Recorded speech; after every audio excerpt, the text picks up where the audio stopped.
Imagina só a cena. O ano é 1970. Aqui no Brasil, esquadrões da morte paramilitares estão espalhando o terror.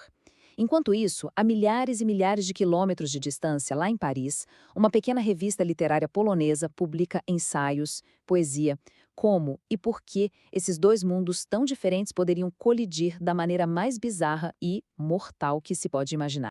Bom, a colisão acontece exatamente aqui. Num artigo de Jerzy Putraman, um oficial comunista polonês de alto escalão, ele escreve que as táticas brutais usadas no Brasil não são de forma alguma uma coincidência.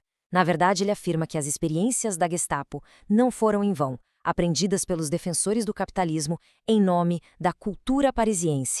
É uma acusação, assim, de cair o queixo. Quase impossível de acreditar. E isso nos joga direto na questão central aqui. Como é que uma revista literária, lá de Paris, podia ser culpada por esquadrões da morte paramilitares aqui no Brasil? A resposta, olha, revela uma história que não é sobre balas, mas sim sobre o poder das ideias. Para a gente conseguir desvendar esse mistério, primeiro a gente precisa entender o acusado. Então vamos lá para a nossa primeira parte, a revista chamada Perigosa. Então, afinal, o que era essa tal de cultura? Bom, não era uma revista qualquer, viu? Fundada por poloneses exilados, a missão dela era dupla e muito perigosa. Primeiro, ser uma voz para uma Polônia livre, e segundo, contrabandear ideias ocidentais, ideias antitotalitárias, para dentro da cortina de ferro. Era, no fundo, uma verdadeira arma cultural. E o que a gente vê aqui é a incrível persistência deles.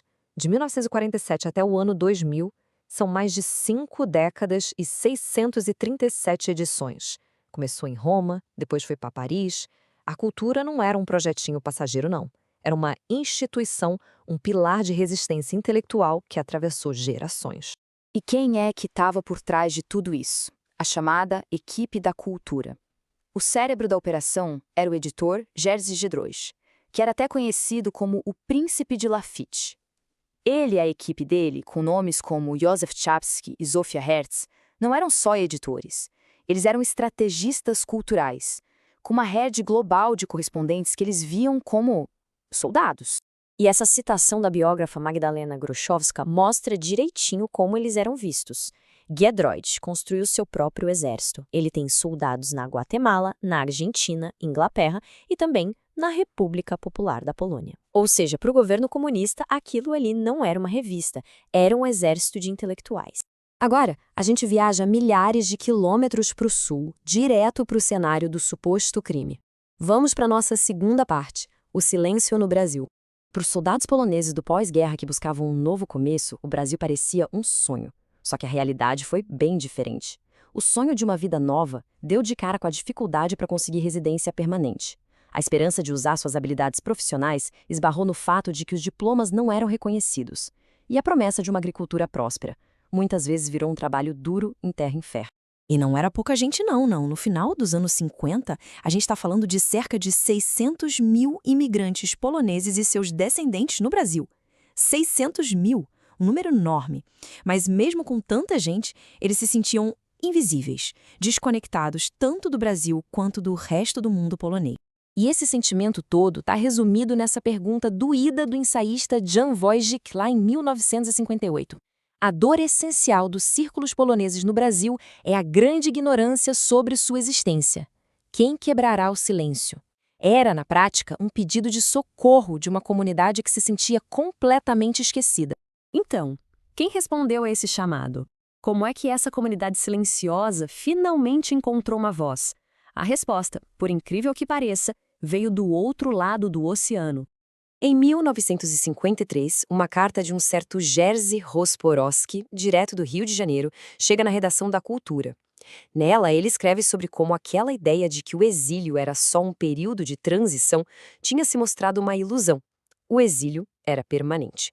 E com essa realidade dura, vinha um desejo profundo de se conectar, de fazer parte da conversa polonesa global. E a Cultura ouviu.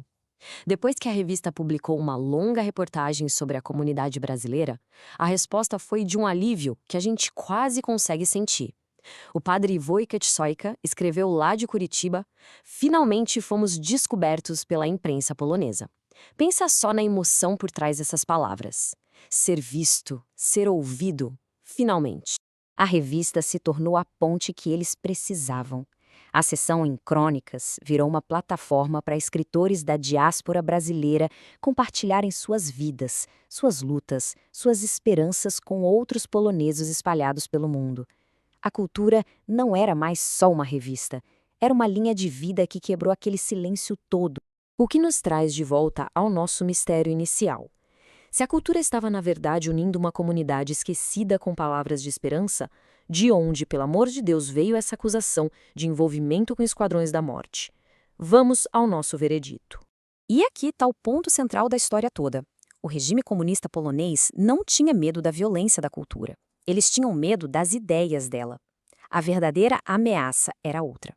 Primeiro, a revista conseguia unir a diáspora global, criando uma rede poderosa que o governo não controlava. Segundo, ela se infiltrava, contrabandeando o pensamento ocidental para dentro da Polônia. E terceiro, talvez o mais importante, ela preservava uma cultura polonesa livre, que o regime simplesmente não conseguia censurar. E essa é a grande revelação. A acusação nunca foi sobre violência de verdade. Ligar a cultura aos esquadrões da morte era uma metáfora desesperada e grotesca. Era uma tentativa de transformar o poder das ideias em algo sujo, violento. Porque o regime sabia de uma verdade aterrorizante. Uma ideia que cruza fronteiras, quebra o silêncio e dá esperança. Essa, sim, é a arma mais perigosa de todas.